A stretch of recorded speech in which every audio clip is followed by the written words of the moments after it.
से भी तुलना की जाती है कि जहाँ पे नदी जिधर चाहती है उधर मुड़ जाती है और बहती है।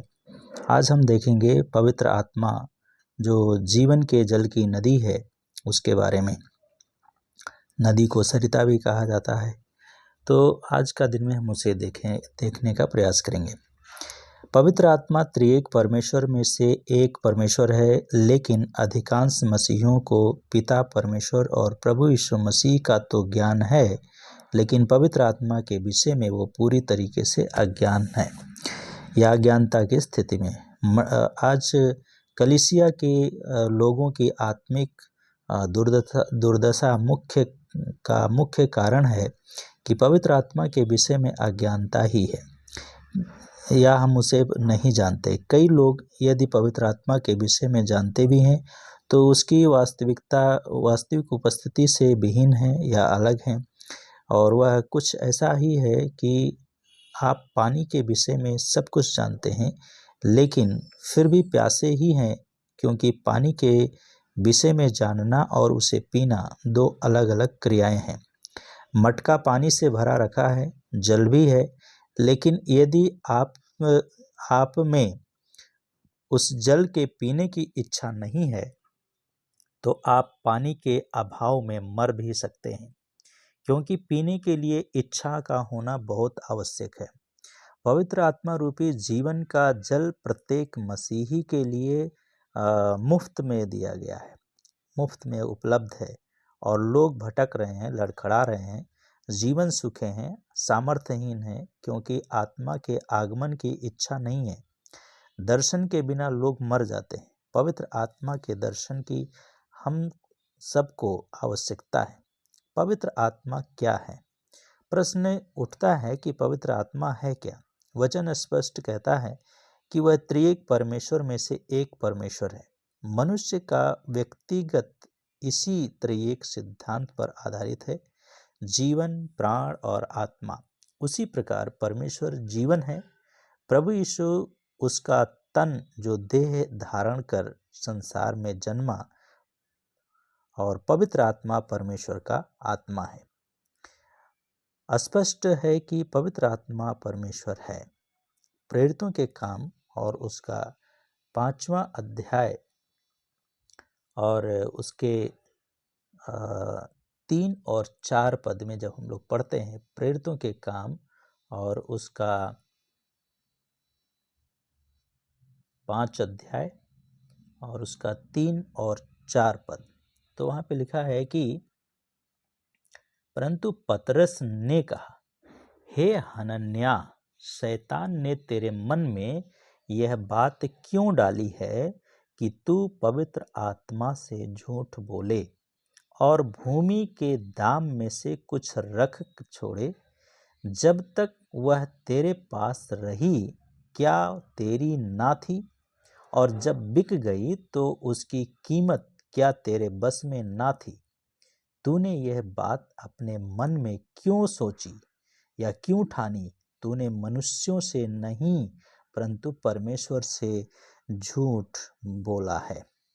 तो ये पतरस ने हनन्याह से इस बात को कहा था कि शैतान ने तेरे मन में यह बात क्यों डाली कि तू पवित्र आत्मा से झूठ बोले। पवित्र आत्मा परमेश्वर के व्यक्तित्व और सब गुणों से परिपूर्ण है। पवित्र आत्मा क्योंकि परमेश्वर है, इसलिए वह परमेश्वर के जितने भी गुण हैं, व्यक्तित्व की जितनी भी विशेषताएं हैं, उनसे परिपूर्ण है। पवित्र आत्मा सर्वोपस्थित है, सर्वज्ञान है, सर्वज्ञानी है। वह पिता पुत्र के समान अधिकारी है। पिता पुत्र पवित्र आत्मा के नाम से बपतिस्मा दिया जाता है। इस बात को हम पढ़ते हैं, और प्रभु यीशु मसीह ने भी इसी चीज को मत्ती की किताब 28 अध्याय उसका 19 पद में कहा। पवित्र आत्मा ही धर्म का, पवित्रता का आत्मा है। वह वही पापी को पाप, धार्मिकता, न्याय और पश्चाताप की अनुभूति दिलाता है और उद्धार के लिए प्रेरित करता है। पवित्र आत्मा व्यक्ति है, इसी कारण जीवित परमेश्वर होने के कारण वो बोलता है, वो दुखी होता है, वो सोचता है और निर्देश देता है। शिक्षा देता है, प्रार्थना करता है, उसमें स्वतंत्र व्यक्ति के सभी गुण हैं। इसी कारण उसके लिए व्यक्तिवाचक संज्ञा का प्रयोग किया गया है। यूहन्ना 14 अध्याय उसका 16 पद में लिखा है, वह तुम्हारे साथ सदा सर्वदा रहेगा। किसी भी व्यक्ति की भांति उसमें बुद्धि है, सोचने की, तर्क की संवेदना है और भावों को अनुभव करता है, इच्छा है निर्णय लेने व उसको लागू करने की। तो पवित्र आत्मा का सबसे बड़ा गुण गहनता से उतरने का है। पवित्र आत्मा मानव के तन, मन व आत्मा में गहराई से उतर जाता है, समा जाता है, बिना उसकी मनुष्यता को हटाए।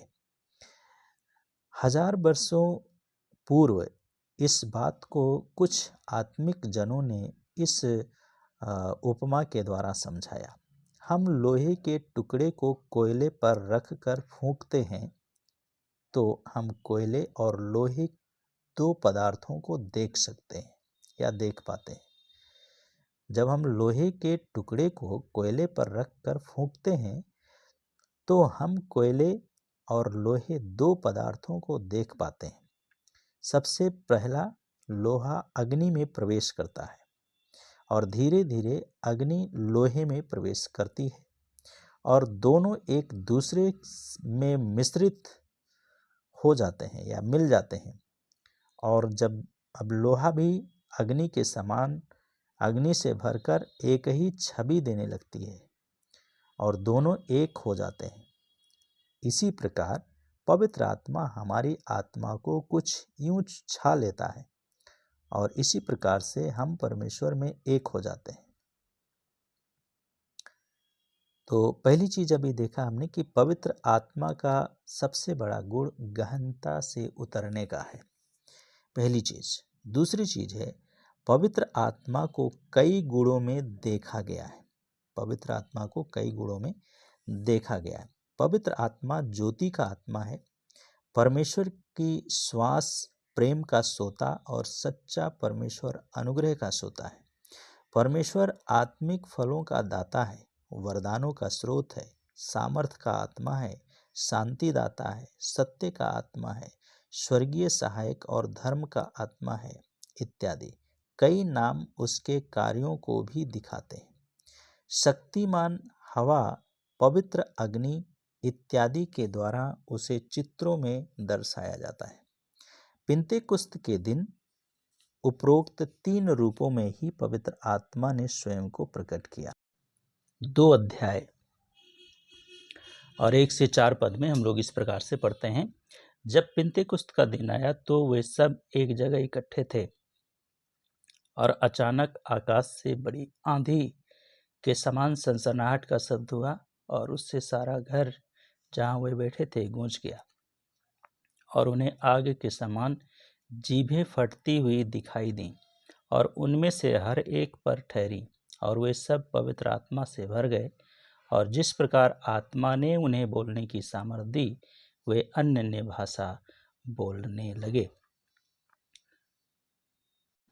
सो इस बात को हम लोग इस जगह में पढ़ते हैं। तो हवा सामर्थी शक्ति का प्रतीक है, अग्नि गंदगी को जलाती है और प्रतीक है शुद्ध करने का। विभाजित जो जीभें थीं स्वर्गीय भाषा का प्रतीक है और कमरे में उपस्थित 120 शिष्य पिंतेकुस्त के दिन पवित्र आत्मा से भरते ही स्वर्गीय भाषा बोलने लगे। इन बातों के अनुसार पवित्र शास्त्र में पवित्र आत्मा को भी, कबूतर को भी पवित्र आत्मा की भरपूरी के प्रमाण के रूप में दिखाया गया है। यीशु भी बपतिस्मा लेकर प्रार्थना कर रहा था तो आकाश खुल गया और पवित्र आत्मा कबूतर की नाई उस पर उतरा। इस बात को हम देखते हैं। तो हमें भी जब हम प्रार्थना करेंगे तो परमेश्वर का आत्मा हमारे और आपके जीवन में आएगा और वो हमें और आपको अपने गुणों से भरपूर करेगा। तो पवित्र आत्मा को कई गुणों में हम देख सकते हैं यहाँ पे। तो उसमें से ये एक है। तो पवित्र आत्मा प्रत्येक विश्वासी के लिए है, हर एक विश्वासी के लिए पवित्र आत्मा है। तीसरी बात, पवित्र आत्मा प्रत्येक विश्वासी के लिए है। मसीह में प्यारे भाई और बहनों, हम सब भी इसी जीवन काल में कोई ना कोई पाप नित्य करते हैं। इस पाप के कारण ही हमारी आत्माएं नरक के लिए दंडित होती हैं, क्योंकि कोई भी पाप बिना लहू बहाए क्षमा नहीं है होती। परमेश्वर हमारा पिता है और वह हमसे प्रेम करता है, अतः हमें नरक से बचाने के लिए उसने अपने इकलौते पुत्र प्रभु यीशु मसीह को संसार में भेजा और अपनी पवित्रता को अक्षत रखते हुए प्रभु यीशु संसार के सब पापियों के लिए मेमना बन गया और उसने हमारे पाप का दंड अपने तन पर कोड़े खाकर उठाया और अपना रक्त मेरे व आपके पापों के दाम के लिए बहा दिया। वह मारा गया, गाड़ा गया और शैतान तथा मृत्यु को हराकर पुनर्जीवित हो गया।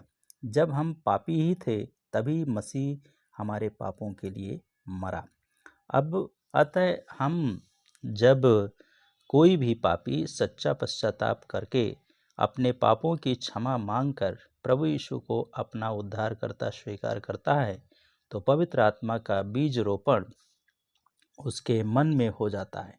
किंतु पवित्र आत्मा की भरपूरी के लिए प्रत्येक विश्वासी से परमेश्वर ने वायदा किया है। योएल नबी की किताब में 2:28 में, मैं अपना आत्मा सब पर उंडेलूंगा। तो परमेश्वर हर एक विश्वासी के लिए पवित्र आत्मा उपस्थित है और हर एक विश्वासी का जीवन में पवित्र आत्मा भरता है। इसलिए हमें पवित्र आत्मा से प्रत्येक विश्वासी के लिए है, इसलिए हमें उसे अपने जीवन में आत्मसात करने की आवश्यकता है। चौथी बात है, पवित्र आत्मा से भरने हेतु विभिन्न शब्दों का प्रयोग करना चाहिए। पवित्र आत्मा से भरने हेतु विभिन्न शब्दों का प्रयोग करना चाहिए। पवित्र आत्मा से भरने के लिए पवित्र शास्त्र में पवित्र आत्मा को प्राप्त करना, पवित्र आत्मा का अभिषेक, पवित्र आत्मा का बपतिस्मा, पवित्र आत्मा का प्रवाहित होना जैसे शब्दों का प्रयोग किया गया है। पवित्र आत्मा को प्राप्त करने का अर्थ है उसे ग्रहण करने की भाव से है। और पवित्र आत्मा को प्राप्त करो, यूहन्ना 20:22 में पवित्र शास्त्र का अभिषेक शब्द पुराने नियम में से प्रयोग किया गया है, जो कोढ़ी के अभिषेक, याजक के अभिषेक और राजा के अभिषेक को बताता है। पवित्र आत्मा उपरोक्त 3 अभिषेक उसको भरपूरी के 3 भिन्न भिन्न क्षेत्रों व स्तरों को बताते हैं। और इसलिए हम लोग पढ़ते हैं, जब हम लोग यूहन्ना का सुसमाचार और उसका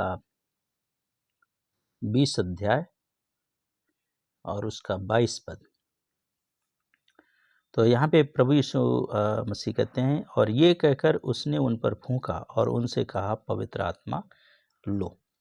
तो इस बात को हम लोग इस जगह में पढ़ते हैं, और जब इस जगह में हम लोग इस बात को पढ़ते हैं तो ये इसका जो मतलब है, जो पुराने नियम का शब्द पुराने नियम में प्रयोग किया गया था, और जो कोढ़ी का अभिषेक के लिए, याजक के अभिषेक के लिए और राजा का अभिषेक को बताता है।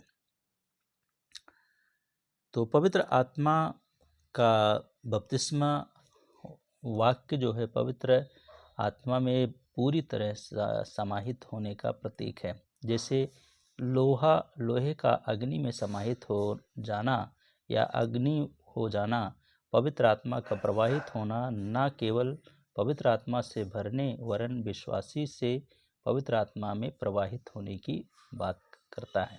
पवित्र आत्मा की भरपूरी शब्द पवित्र आत्मा से विश्वासी के पूर्ण होने को व्यक्त करता है, और वे सब पवित्र आत्मा से परिपूर्ण हो गए। प्रेरितों के काम 2:1-4 में उपरोक्त चारों पद पवित्र आत्मा की भरपूरी से के लिए अलग अलग स्वरूप व स्तर को दर्शाते हैं। साधारण शब्दों में पवित्र आत्मा को विश्वासी प्राप्त करते हैं, फिर आत्मिक अगुवाई और अपनी इच्छा लगन द्वारा वह पवित्र आत्मा को और अधिक मात्रा और स्तरों से में प्राप्त कर सकता है। जब तक वह पूर्णतया प्रभु यीशु के स्वरूप में ढल ना जाए और जीवन के जल की नदियां उसमें प्रवाहित ना होने लगें। पवित्र आत्मा का कार्य विश्वासी के जीवन में पवित्र आत्मा का कार्य विश्वासी के जीवन में किस प्रकार से कार्य करता है उसके बारे में। नंबर 1, आत्मिक चेतना जागृति। आत्मिक चेतना जागृति। पवित्र आत्मा सत्य का आत्मा है, जागृति का आत्मा है। पवित्र आत्मा ही एक पापी को आत्मिक सत्यों से परिचित कराकर उद्धार की ओर प्रेरित करता है। अगर वह मनुष्यों को आत्मिक ज्ञान न दे तो मनुष्य आत्मिक बातों को नहीं समझ सकता। यूहन्ना स्पष्ट कहता है कि एक मनुष्य कुछ भी प्राप्त नहीं कर सकता जब तक कि वह उसे स्वर्ग से ना दिया जाए। यूहन्ना 3:27 में। क्योंकि मनुष्य के विचारों और परमेश्वर के विचारों में बहुत अंतर है। परमेश्वर के विचार आत्मिक है, मनुष्य के विचार शारीरिक और सांसारिक है। यह सांसारिक पाप ग्रसित बुद्धि और तभी है ज्योतिर्मय होती जब पवित्र आत्मा का कार्य होता है। हम प्रवचन दे सकते हैं, लेकिन पवित्र आत्मा ही है जो पापी के मन और हृदय को गहराई से छूकर उसे उसके पाप की अनुभूति कराता है, पश्चाताप जगाता है और परमेश्वर के प्रेम को समझकर प्रभु यीशु पर विश्वास करने को प्रेरित करता है। हम आत्मिक चेतना पाने के लिए सांसारिक गुरुओं की शरण लेते हैं, लेकिन ये गुरु स्वयं मनुष्य जनित दुर्बलताओं के कारण असफल सिद्ध होते हैं। और जीवन के अनुभव के आधार पर मैं आपको प्रेरित करता हूं कि यदि आप वास्तव में परमेश्वरीय रहस्यों को समझना चाहते हैं तो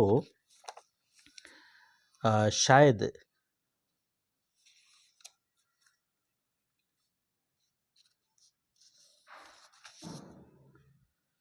हमें आत्मिक ज्ञान प्राप्त करना चाहते हैं तो बिना पवित्र आत्मा के गुरु को कुगुरु बनाए आप आत्मिक अंधकार में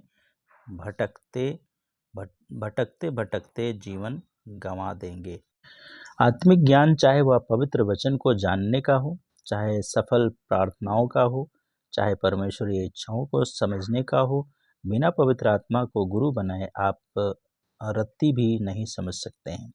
आँखों ने जिन्हें नहीं देखा, कानों ने नहीं सुना और न मनुष्य के मन ने उन्हें जाना, ऐसे सत्यों को परमेश्वर ने उनके लिए तैयार किया है जो उससे प्रेम करते हैं और जिसे परमेश्वर ने हम पर अपनी पवित्र आत्मा द्वारा प्रकट किया है।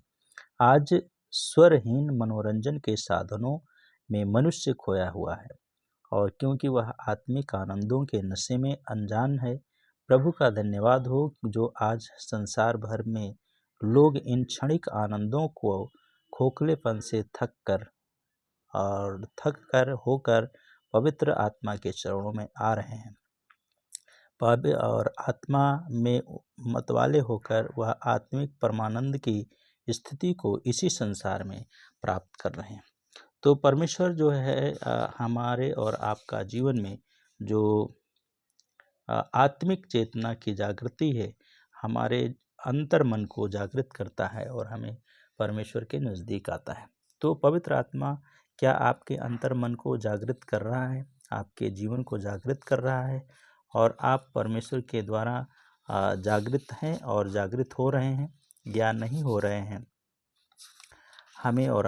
हमें इस बात को जानने की आवश्यकता है। तो आत्मिक चेतना और जो पवित्र आत्मा का कार्य विश्वासी के जीवन में जो पहली बात है वो आत्मिक चेतना जागृति है। क्या आप आत्मा में जागृत हैं या नहीं हैं? आप स्वयं इसका जांच करें। दूसरी बात है आत्मिक सामर्थ्य।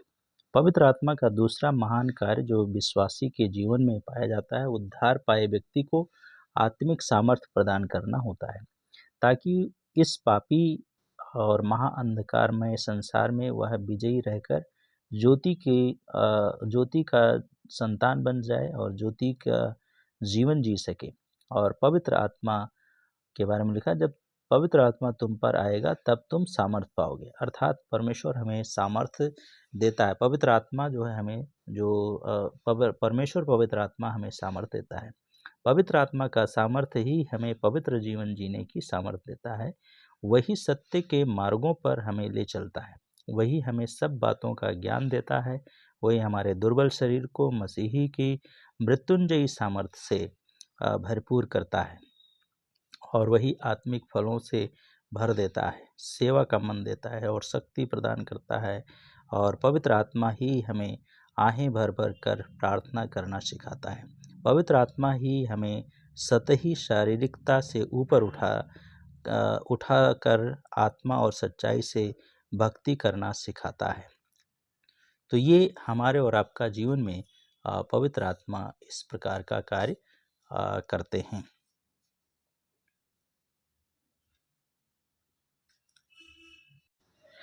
हम लोग एक नेता की बात को सुन रहे थे। हमारे आदरणीय विधायक जी हैं छत्तीसगढ़ से, रायमुनि जी, और उन्होंने कहा कि यीशु को क्रूस पर लोगों ने मार करके टांग दिया, उसको मारा पीटा और उसको सब कुछ मार डाला। वो परमेश्वर होता क्या वो अपने आप को नहीं बचा सकता था? यही तो हमारे प्रभु यीशु मसीह की वो है। और आगे उन्होंने नहीं पढ़ा, आगे उन्होंने वो या तो सुना तो उसको बोला नहीं। यीशु मसीह तीसरे दिन मृतकों में से जी उठा और जी उठकर हमें और आपको आज भी वो हमें जिंदा रखता है और जीवित रहने की सामर्थ्य देता है। और पवित्र आत्मा हमें सामर्थ्य देता है, हमारे आत्मा को बल देता है और ताकत देता है। पवित्र आत्मा से भरपूरी के समय की मांग करना चाहिए। स्वेन हिल ने अपनी एक राइटर हैं और लेखक हैं स्वेन हिल, उन्होंने अपनी पुस्तक में जागृति क्यों रुकी हुई है मैं आज की मंडलियों का बहुत ही करुण मित्र चित्र खींचा है। वो कहते हैं, इस अंतिम समय की त्रासदी ये है कि आज प्रवचन मंच पर अनेकों मृत व्यक्ति हैं जो कि मृत प्रवचन दे रहे हैं। मृत व्यक्तियों को उनका कहना है सबसे भयंकर बात जो हम नहीं समझ पा रहे हैं कि बिना पवित्र आत्मा के भरपूरी के दिया गया प्रवचन जिलाता नहीं मारता है। जीवित वचन तब तक जीवित नहीं होता जब तक वाचक पवित्र आत्मा के अभिषेक से भरपूर ना हो। सेवाओं के स्तर में आने वाली हीनता का भी यही कारण है। और सीएमसी को ही लें तो कहा एशिया में प्रथम स्थान रखता है, आज 7वां स्थान रखता है। शिक्षा की कमी है, साधनों की है, क्या प्रबंध में नहीं। इन सब शिक्षाओं में निरंतर सुधार किया जा रहा है। कमी कहाँ है? पहले सुबह स्टाफ के लिए लगने वाली आराधना सभाएं खचाखच भरी होती थीं। एक बुजुर्ग ने बताया अब खाली होती हैं। कमी आत्मिकता की स्तर में है, पवित्र आत्मा की उपेक्षा में है। आप उसके फलों व वरदानों को मांगने वालों की कमी है। फिर सेवा में प्रथम आए तो कैसे? एक प्रभु के सेवक ने कुछ दिन पूर्व एक दर्शन देखा जिसका विवरण हम इस जगह में करना चाहते हैं। एक बहुत बड़ी मेज है, वहाँ बहुत बड़ी रोटी रखी है, जल से भरा पात्र है, तरह तरह के फल और खाद्य पदार्थ हैं। उस मेज के सिरे पर प्रभु यीशु तन्हा बैठे हैं, लोगों की प्रतीक्षा कर रहे हैं। वह उदास बैठा है, उसकी आंखों में से आंसू गिर रहे हैं।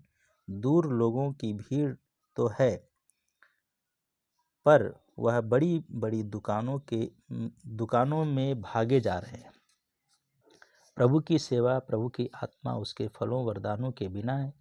बैंक में काफ़ी पैसा हो हमारे पास, पर हम चेक ना काटें और अपनी दुर्दशा करें, संस्थाओं की करें, मंडलियों की करें, किसका दोष है?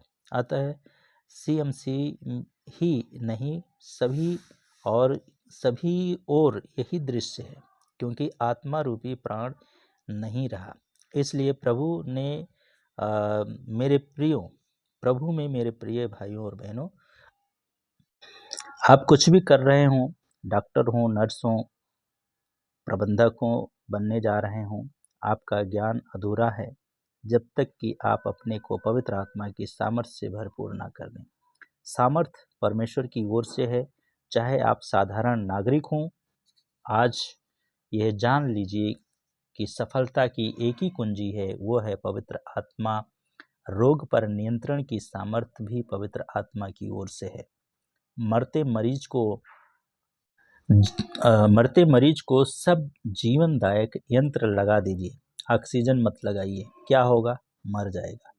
आपकी शिक्षा, प्रशिक्षा, अनुभव सब व्यर्थ है यदि पवित्र आत्मा रूपी ऑक्सीजन आप ग्रहण नहीं कर लेते हैं। परमेश्वर का वचन कहता है, हमें अपने दिन गिनना सिखा ताकि हम बुद्धिमान हो जाएं। कल किसने देखा है? आज ही उद्धार का दिन है, आज ही मुक्ति का बेला है, समय है। मेरा दुर्बल हृदय को शक्ति देने के लिए पवित्र आत्मा अग्नि को भेज, मरते हुए जग को बचाने के लिए पवित्र अग्नि भेज। तेरी वेदी पर समर्पित जीवन सर्वस्व आज इस बलि को पवित्र करने पवित्र अग्नि को भेज। तो ये हमें याद करने की आवश्यकता है कि पवित्र आत्मा से भरपूरी के समय की मांग है। क्या हम पवित्र आत्मा से अपने आप को भर रहे हैं या नहीं भर रहे हैं? दो मुख्य बातें पवित्र आत्मा की प्राप्ति के लिए हैं कि पहली है, पवित्र आत्मा की प्राप्ति हेतु पहली आवश्यक शर्त है अपने पापों की सच्ची क्षमा मांग, प्रभु यीशु को अपना उद्धारकर्ता ग्रहण करना। दूसरी शर्त है पवित्र आत्मा का दान प्रभु यीशु मसीह का विश्वासियों को दिया जाने वाला उपहार है। अतः हमें प्रभु यीशु के पास जाना है और पवित्र आत्मा को देने की विनती करना है। तुम्हारा स्वर्गीय पिता मांगने पर अच्छी वस्तुएं क्यों ना देगा। पवित्र आत्मा को ग्रहण करने के 4 कदम हैं। तो यदि आप पवित्र आत्मा को ग्रहण करते हैं तो उसके 4 कदम हैं और उसके बारे में हम लोग देखेंगे। जब आप पवित्र आत्मा को ग्रहण करने के लिए तैयार हों तो ये 4 बातों का पालन कीजिए। पहला, पापों का सच्चा पश्चाताप और त्याग। पापों का सच्चा पश्चाताप और त्याग। पहला, पवित्र आत्मा से भरपूरी हेतु मन, मस्तिष्क व तन की पवित्रता आवश्यक है। प्रभु का धन्यवाद हो कि उसके कार्य को यीशु मसीह ने हमारे लिए सरल कर दिया है। अपने जीवन के छिपे हुए पापों का पश्चाताप कीजिए और उन्हें त्याग दीजिए। पाप जैसे समलैंगिकता, पूर्वज का पूजा, जादू, मूर्ति पूजा, शुभ अशुभ देखना, भाग्य फल देखना, वाचना, किसी भी रूप में भूत सिद्धि करना, ताबीज और गंडे, रत्न, अंगूठियाँ, ओझाओं के पास जाना, इन सब कार्यों को आपको पूरी रीति से स्वयं को दूर करना है और त्याग देना है। व्यभिचार है, गंदे सोच और विचार हैं, उससे माफ़ी को मांगना है और सच्चे पश्चाताप सहित हमने लज्जा के गुप्त कामों को त्याग दिया है। और प्रार्थना कीजिए, आज प्रभु यीशु, मैं अपने जीवन में छिपे इस पाप को पूर्णतः त्यागता हूँ। इस प्रकार से हमें पहली बात को हमें इस जान करके इसको छोड़ने की आवश्यकता है। पवित्र आत्मा को ग्रहण करने का जो दूसरा कदम है वो है विश्राम की मुद्रा में आए। अपने मन में सब तनाव निकाल दें, घबराएं नहीं।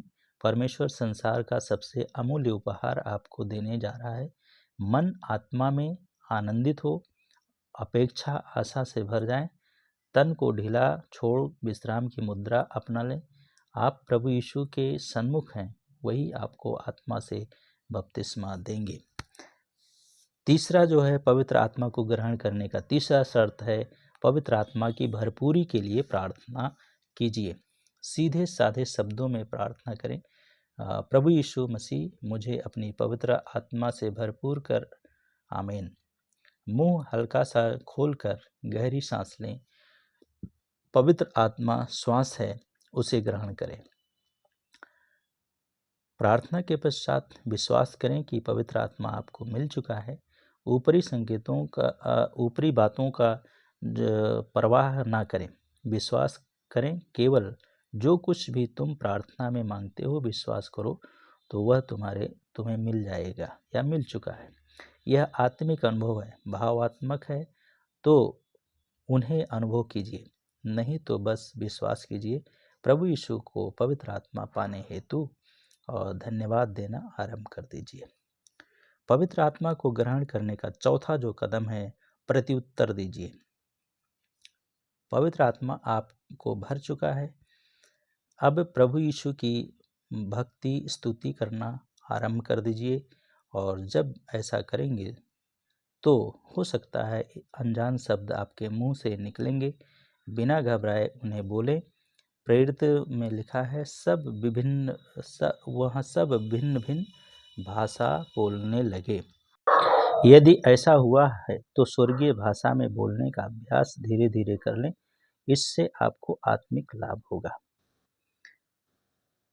तो आज हमने देखा है इन बातों को, और सारांश में ये है कि पवित्र आत्मा को पाना जीवन का सबसे बड़ा उपहार है, लेकिन यह मसीही जीवन जीने का आधार भी है।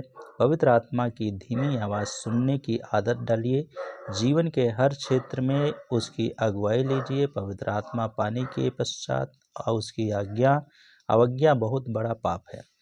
उससे शोकित मत कीजिए। पवित्र आत्मा की और भरपूरी की इच्छा रखने हेतु प्रार्थना द्वारा पवित्र आत्मा को और प्राप्त करते जाइए, जब तक आप हमेशा के जीवन के जल की नदियाँ बहकर दूसरों को ना सींचने लगे। तो इसलिए हमें इस जीवन के नदी जो पवित्र आत्मा है, हमें उसके बारे में भी हमने देखा है, और हमें उसमें बने रहकर परमेश्वर की महिमा करनी है। तो मुख्य बातों को मैं फिर से एक बार दोहराता हूँ कि पवित्र आत्मा परमेश्वर के व्यक्तित्व और सब गुणों से परिपूर्ण है। पवित्र आत्मा का सबसे बड़ा गुण गहनता से उतरने का है। पवित्र आत्मा को कई गुणों में देखा गया है। पवित्र आत्मा प्रत्येक विश्वासी के लिए है।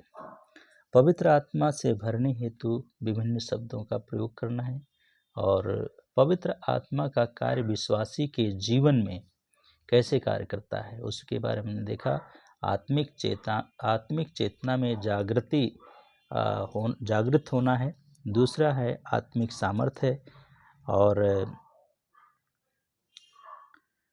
इसके साथ में पवित्र आत्मा से भरपूरी के समय की मांग है, और हमें उस समय को जानने की ज़रूरत है। और दो मुख्य शर्तें पवित्र आत्मा की प्राप्ति के लिए हैं, और उसको हमें करने की आवश्यकता, अर्थात पापों की सच्ची क्षमा हमें परमेश्वर से मांगना है, और प्रभु यीशु मसीह का विश्वासियों को दिया जाने वाला उपहार है पवित्र आत्मा, उसको हमें प्राप्त करना है।